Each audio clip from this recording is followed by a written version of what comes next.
Assalamualaikum warahmatullahi wabarakatuh. Perkenalkan kami dari kelompok pejuang APET yang beranggotakan Alvin Indra Kurniawan, Dimas Mandanugraha, saya sendiri, Robi Atoilah, dan yang terakhir ada Rehan Ramadan Hadi Muntaso.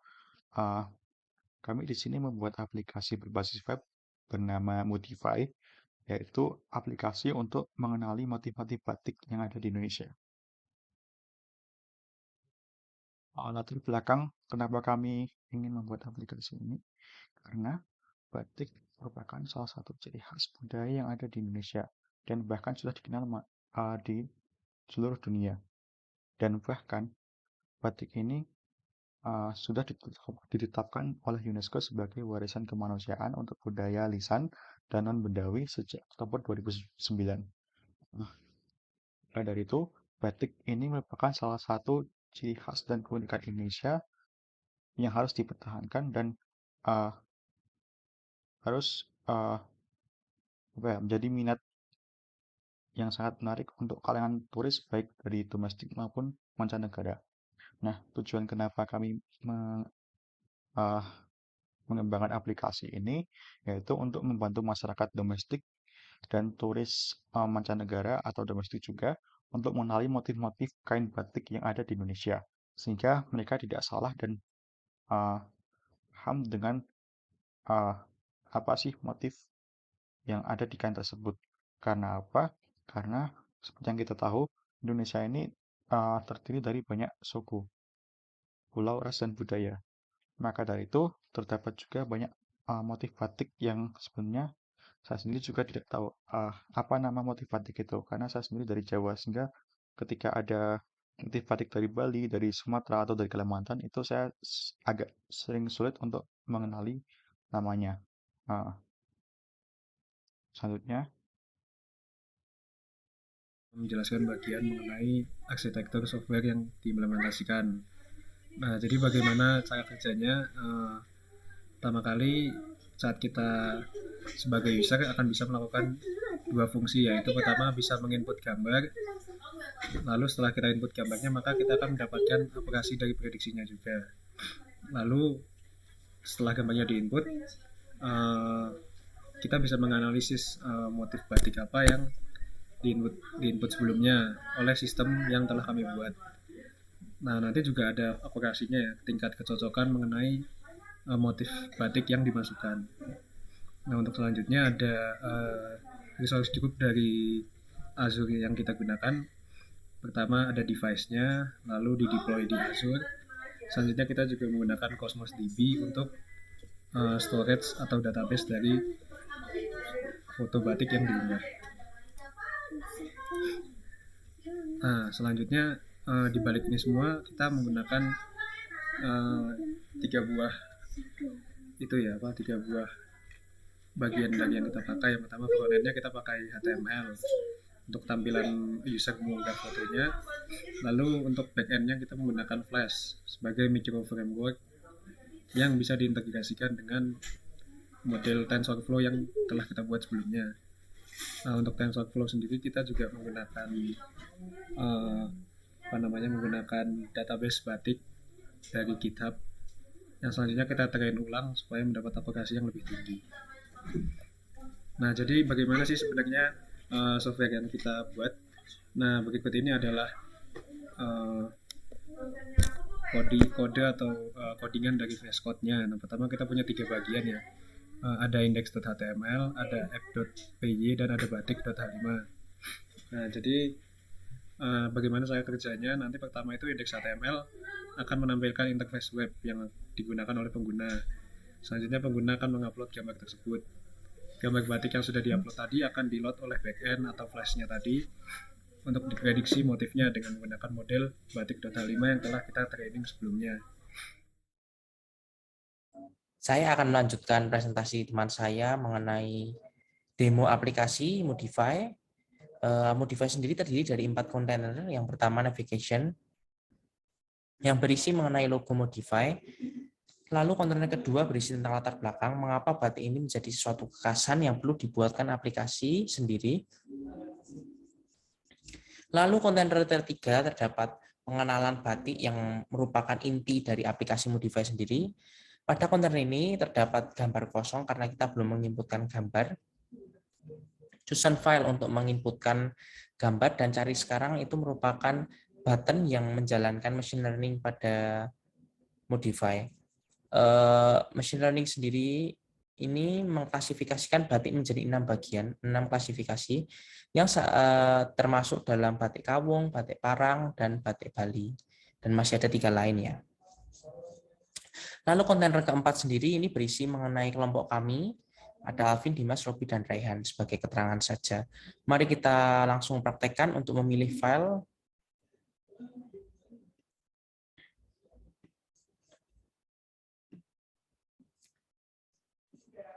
Pada percobaan kali ini saya akan menginputkan batik parang, lalu kita coba cari.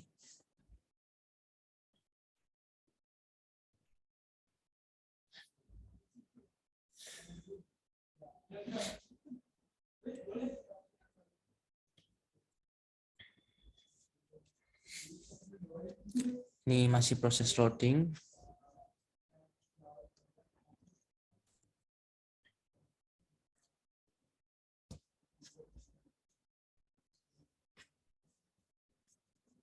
Ya, hasil sudah terlihat bahwa motif batik parang diklasifikasikan sebagai batik parang. Hal ini membuktikan bahwa machine learning pada Modify dapat mengklasifikasikan 6 jenis klasifikasi dengan baik. Sekian dari saya, akan dilanjutkan teman saya. Terima kasih.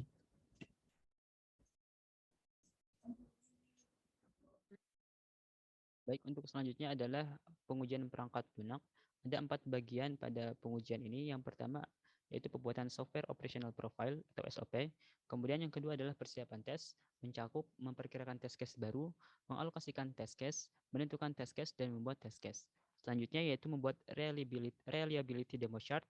Dan yang terakhir yaitu pengujian kualitas perangkat lunak yang berupa pengujian performa, compatibility, dan functional stability. Yang pertama adalah pembuatan software operational profile atau SOP. Pada tahap ini kami terlebih dahulu mendefinisikan problem atau masalah pada web aplikasi yang kami kembangkan. Problem atau masalah yang kami angkat yaitu tentang batik yang merupakan kekayaan Indonesia yang patut dilestarikan. Di antara cara pelestarian batik adalah dengan mengenalkan berbagai motif dan corak batik Indonesia yang beragam. Karena corak batik Indonesia yang beragam dan sangat banyak, hal ini tentu terdapat permasalahan misalkan pada orang awam atau wisatawan yang ingin mempelajari batik lebih dalam. Nah, karena hal tersebut, solusi yang kami ajukan di sini adalah pengenalan batik menggunakan artificial intelligence. Pada tabel software operational profile yang kami kembangkan ini ada 6 kolom yang penting. Yang pertama yaitu operation mode. Pada pengujian perangkat lunak yang kami lakukan ini, kami lakukan pengujian dalam kondisi normal. Kemudian untuk initiator mode-nya ini yang menggunakan atau yang terjadi operasi yang terjadi ini melibatkan yang pertama itu user dan yang kedua adalah sistem. Kemudian operation list-nya ini berupa unggah gambar dan yang kedua itu deteksi motif batik. Untuk occurrence rate-nya untuk unggah gambar sebanyak 24, sementara untuk deteksi motif batiknya sebesar 16. Dan occurrence probabilities-nya yaitu dari occurrence rate dibagi dengan jumlah atau kumulatif dari occurrence rate. Untuk yang pertama yaitu 0,57143 dan yang untuk deteksi motif batik yaitu sekitar 0,42857. Selanjutnya untuk persiapan tes, ini terdapat 3 tahapan, yaitu yang pertama memperkirakan test case baru, yang kedua adalah mengalokasikan test case, dan yang terakhir adalah menentukan atau membuat test case. Untuk yang pertama yaitu memperkirakan test case baru, kami lakukan perhitungan total case dan threshold. Untuk total case kami hitung dari total working time dikali dengan tester atau jumlah penguji dibagi dengan mean time per test case. Untuk total working time-nya ini kami lakukan pengujian selama 16 menit dengan satu orang penguji dibagi 2 menit. Dengan hasil total case-nya itu 8 test case. Kemudian untuk threshold ini hasil kalkulasi dari 0,5 dibagi dengan jumlah test case dengan hasilnya yaitu 0,0625.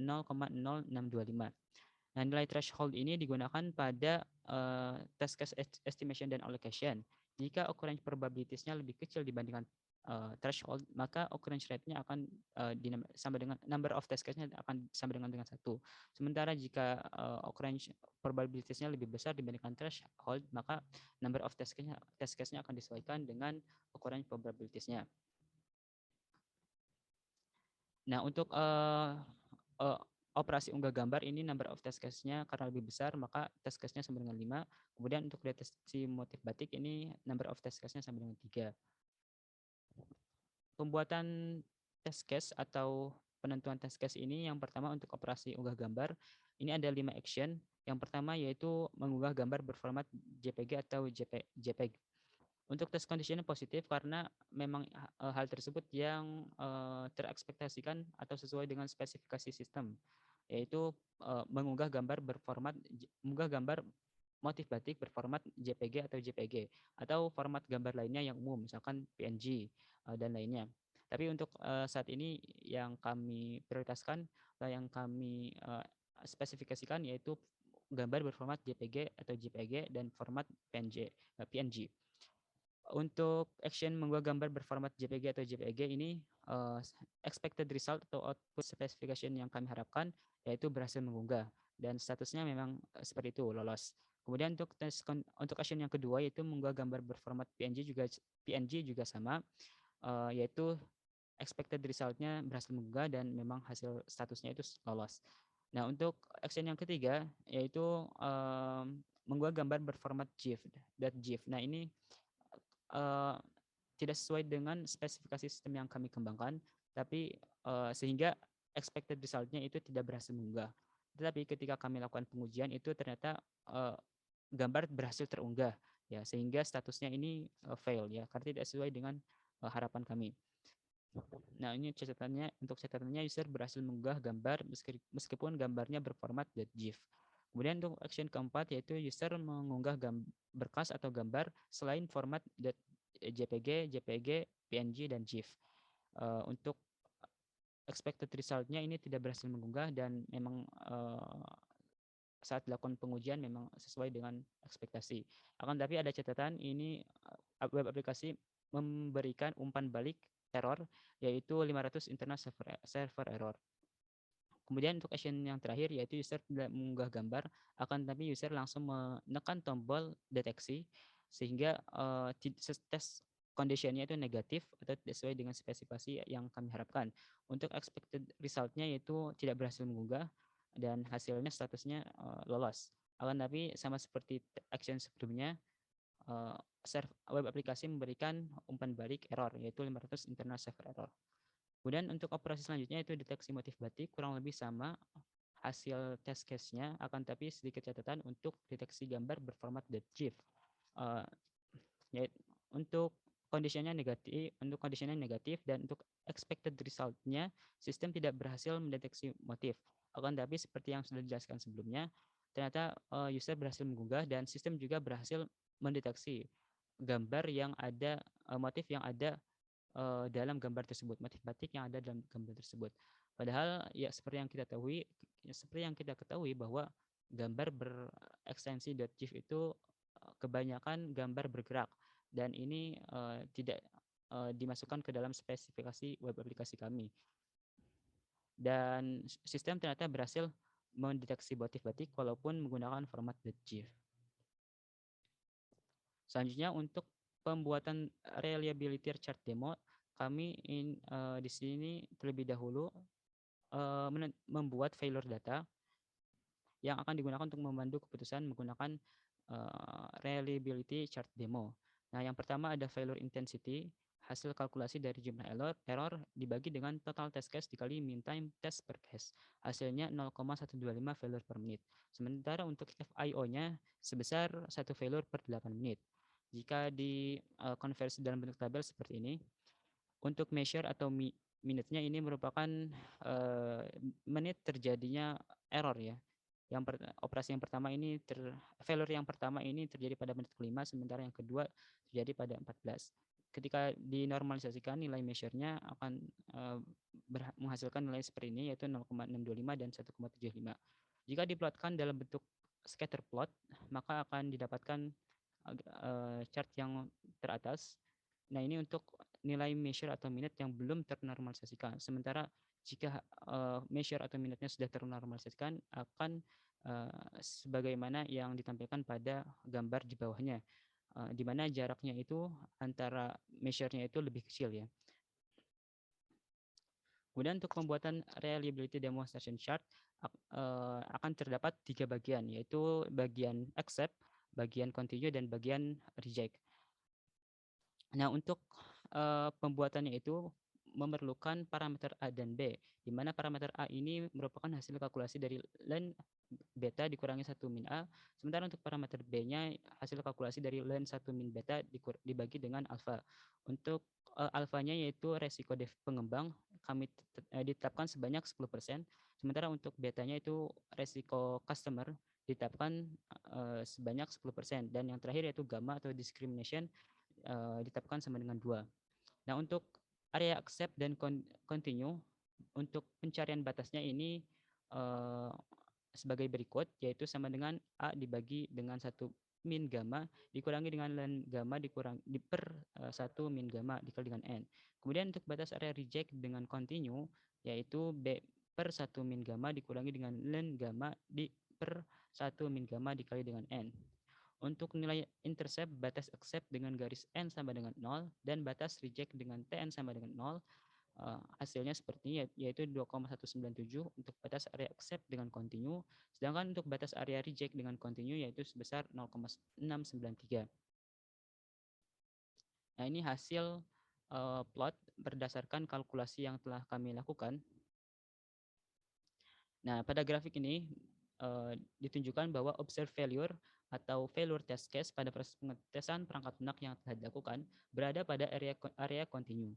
Hal ini menunjukkan bahwa pengetesan perangkat lunak perlu dilanjutkan hingga observed failure berada pada area reject atau area accept. Jika berada pada area reject, maka perangkat lunak dianggap tidak lolos pengetesan, sehingga perlu dilakukan peningkatan ulang kualitas. Sedangkan jika observed failure berada pada area accept, maka perangkat lunak dianggap telah lolos pengetesan. Kemudian selanjutnya yaitu pengujian kualitas perangkat lunak. Ada 3 kategori atau 3 poin yang kami lakukan pengujian, yaitu performa, kemudian compatibility, dan functional stability. Untuk pengujian performa, kami di sini menggunakan platform GTmetrix yang melakukan pengujian performa dan memberikan hasil metrik performa sebanyak 6 poin. Yang pertama itu first contentful paint, kemudian speed index, selanjutnya itu largest contentful paint, dan selanjutnya itu time to interactive, total blocking time, dan terakhir yaitu cumulative layout shift. Secara umum, performa hasil pengujian performa dari web aplikasi yang kami kembangkan memiliki hasil yang baik.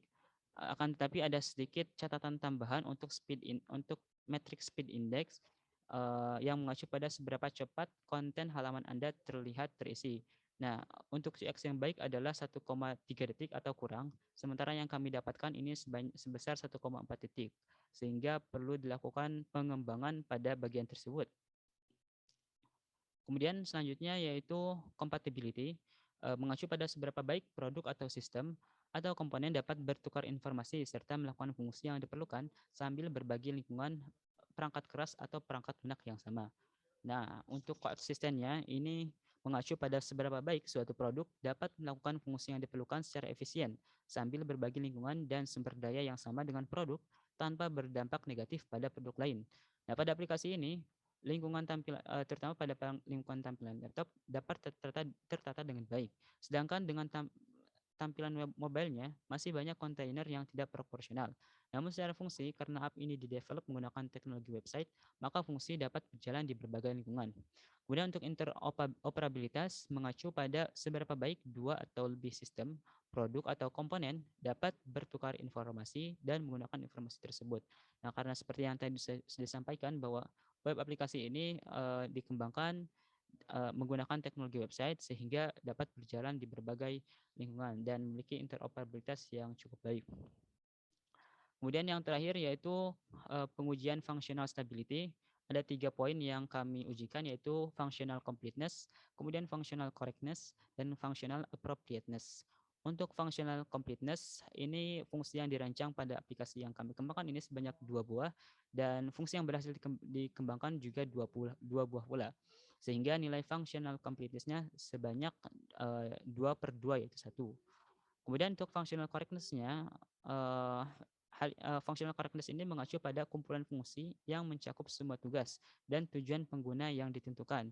Dan aplikasi yang kami kembangkan sudah cocok atau sudah sesuai dengan apa yang diharapkan. Kemudian untuk functional appropriateness mengacu pada seberapa baik suatu produk atau sistem memberikan hasil yang benar dengan tingkat presisi yang dibutuhkan.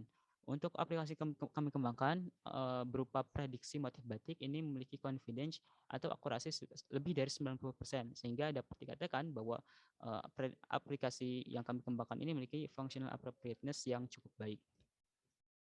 Demikian yang dapat kami sampaikan. Terima kasih banyak atas perhatiannya. Mohon maaf apabila ada kekurangan. Kami cukupkan. Assalamualaikum warahmatullahi wabarakatuh.